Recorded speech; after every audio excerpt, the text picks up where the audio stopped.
Either you own an SSL, you're curious about it, and you want to give it a go, and you're wondering, what does it do to my music? Is the plugin version any good? And is the hardware still worth it?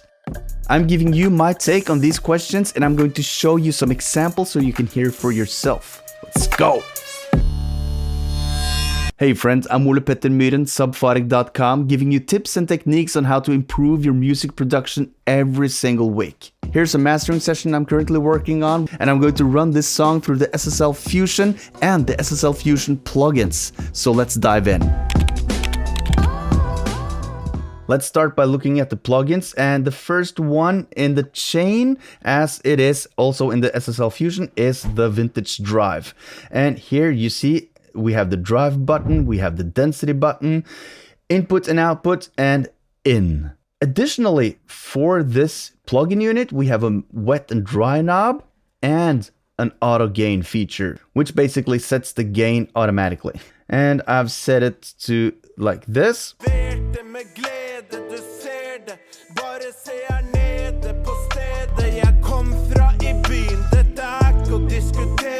Jeg vet det, jeg ser det, jeg vil ikke dø, jeg velger heller å leve til stedet.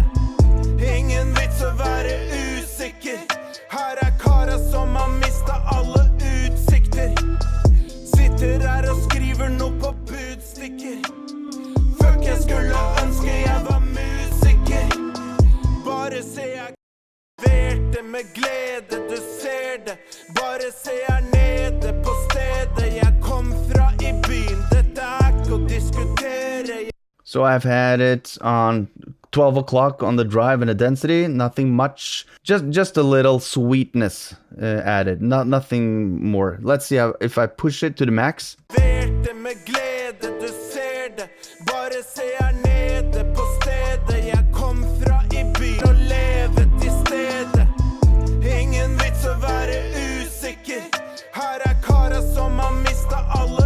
I'm not using the auto gain function now, just to give a fair comparison to the hardware version.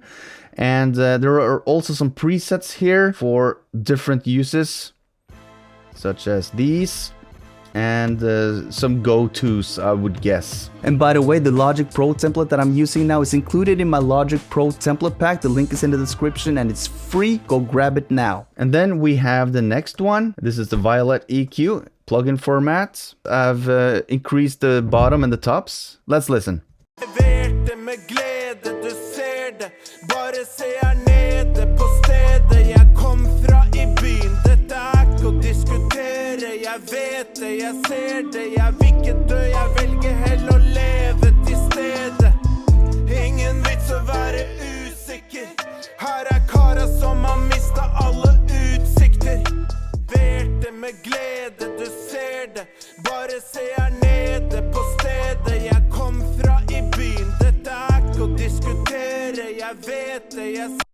And it has a fat button, which in essence gives a slight boost in the low end when you have engaged the high pass filter. So here's the high pass filter.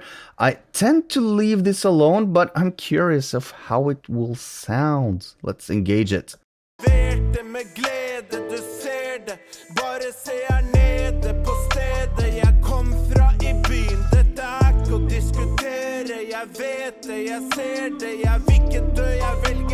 Oh yeah, that was significant, I think. So that was the Violet EQ. Then next in the chain, we have the high frequency compressor. The difference here is that we have the mix knob again and an auto gain function. That's basically the only differences, and the presets again. We also have some metering going on here.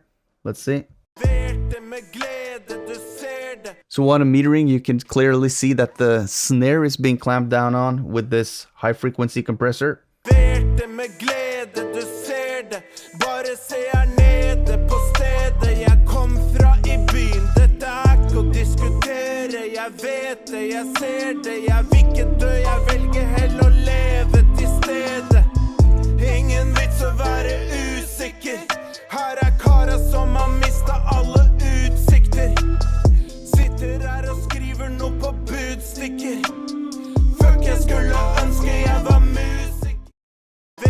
med glede, du ser det.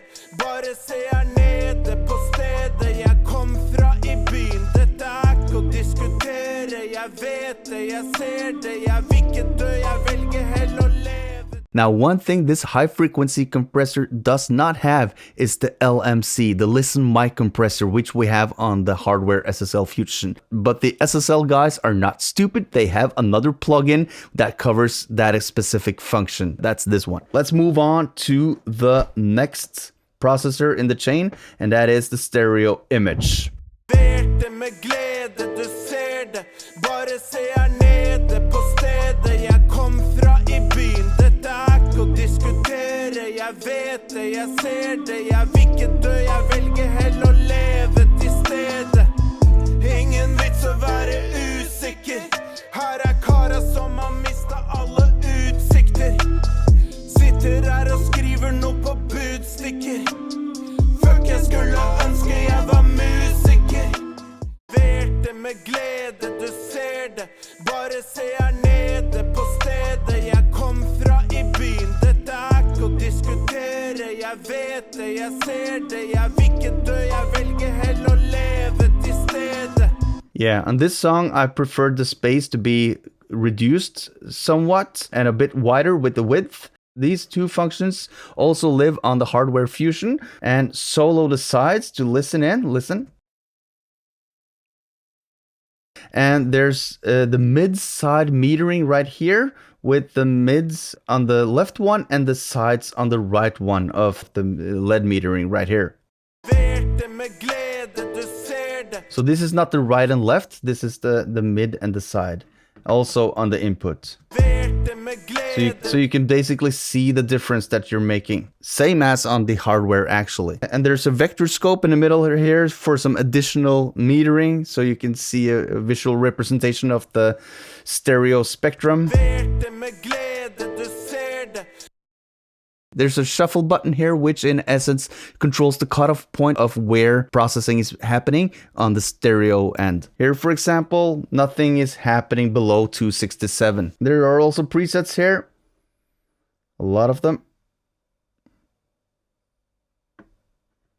This. Yes. Tighten and widen, let's see. Yeah. Basically the same as I did, so I've tightened and widened it. And if you haven't already taken the time to hit the like button, you could do it. It's not mandatory, but it would be tolerable, at least.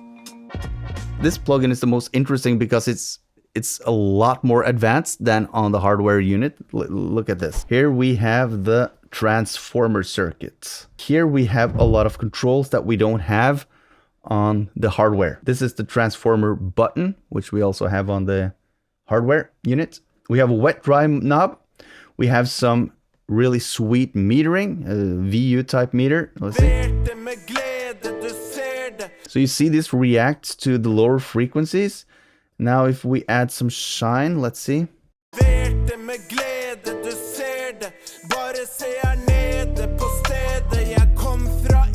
So what these two controls actually do, the shine knob does something with the high frequencies. It distorts the face in a pleasing way. The amount turns up everything. And then we have the LF extend, which basically turns up the bass a little bit. You have a lot more control here than on the hardware, obviously.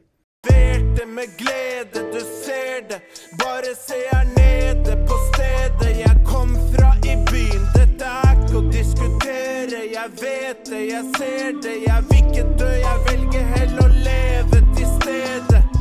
Ingen vits å være usikker, her kara som har mistet alle utsikter. Sitter her og skriver noe på budstikker, fuck jeg skulle ønske jeg var musiker.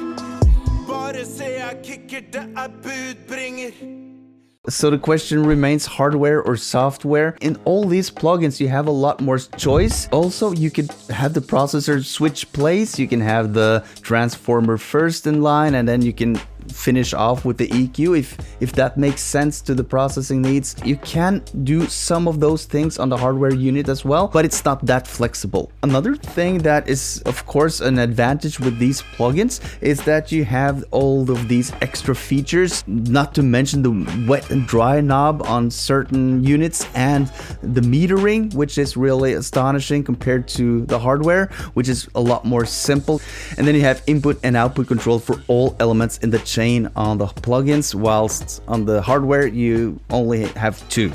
One input and one output. I would imagine that you would need a lot of rack space to have the Fusion plugins as hardware. The hardware Fusion is a lot simpler, and I think that's an advantage as well. You have a simplified version of whatever you are going to do, and you can do exactly the same, but not with that much fine tuning as you can with the plugins. So I think that's the main difference. Of course, if you have really fine ears, you would maybe spot some differences, and you have to also take into account that the hardware goes out of my UAD X6 and it goes back into it, so you have something happening there in the converter stage that's like minute changes. The software didn't have the LMC compressor, but as I said, they have another plugin for that, of course. And when it comes to the pricing, if you would decide to go full price in on all these plugins, $1,000 compared to the hardware unit, which lays around 2.5. They will have sales at some point, Black Friday and such, but you can also go the other route, which is something that really tempted me, because lately SSL has started a companionship with Slate Digital, and you get the Slate bundle, everything Slate and everything SSL, for a ridiculously low monthly cost if you do the annual package. If you go to slatedigital.com and get the Slate bundle there, I think it's only $5 extra a month for the SSL, everything SSL. Downloading the plugins is easy. There's one single download client for the SSL plugins, and you can choose to just download individual plugins from that client, and you can download trial versions, and that's what I've done for these. This is just a 14-day trial version. I've linked the trial version and the download information. I've linked all those things in the description below. You can actually try the SSL Fusion before you buy the hardware. Is the hardware worth it anymore? One thing is to run around with plugins in your DAW. Another thing is running stuff out of your computer and back into it. It's a whole different feeling. It's a whole different vibe. It's a whole different workflow. So I don't think hardware is going anywhere, not at least for me and my workflow and my setup. When I master a song, I use hardware all the time, and I can't think of switching to something else. Would I benefit of these Fusion plugins even though I have the hardware unit? Definitely.